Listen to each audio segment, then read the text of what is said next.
আপনাদেরকে নাইগাছতলা অফিসে স্বাগতম। আমার নাম মোহাম্মদ সিফাত, আমার সহকর্মী রনি ও ইব্রাহিম। নাই বড় হয় নাই বড় হলে আন্না করে দেওয়া হবো। এটা ছিল শিরোনাম, এখন শুনবেন বিস্তারিত। মুরগি আকবার দায়া ডিম পাইরে আছে। আরেকটি তাজা খবর আপনাদেরকে শোনানো হলো।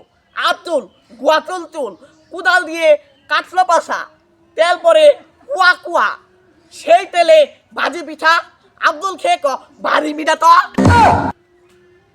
আরেকটি নিউজ, এটা শেরপুরে পানি গলে বরফ হয়ে গেছে। আরেকটি তাজা খবর হলো, একজন ছেলে মরতে গিয়ে হেগে ফেলেছে। বর্তমানে বাংলাদেশে একজন কন্টেন্ট ক্রিয়েটর দুবাই যেয়ে ডাব ব্যবসায় ধরা খেয়েছে।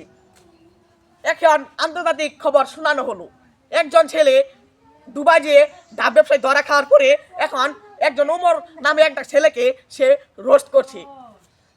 আরেকটি খবর হচ্ছে আন্তর্জাতিক, বাগুন এখন কম দাম হয়ে নিচে নেমে এই বাগুন আর আলু নিচে এসেছে। এখন আরেকটি খবর হচ্ছে যে শেরপুরে একজন ছেলে সে ডিম ব্যবসা করে লস খেয়েছে। এখন আপনাদেরকে ব্রেকিং নিউজ শোনানো হবে। মাছের হালি 50 টাকা, ডিমের কেজি 200 টাকা। এই ইব্রাহিম, গলা হোগাই গেছে, পানি দে। কিনে আইসস? পানি বাজেট কম যে। ও দে, থই দে, খাও না, মত মুত দিয়ে আইসস পুলাহান। আর কি কমু না, বাদ দে, যাই গিয়া। এই পর্যন্ত সমাপ্ত।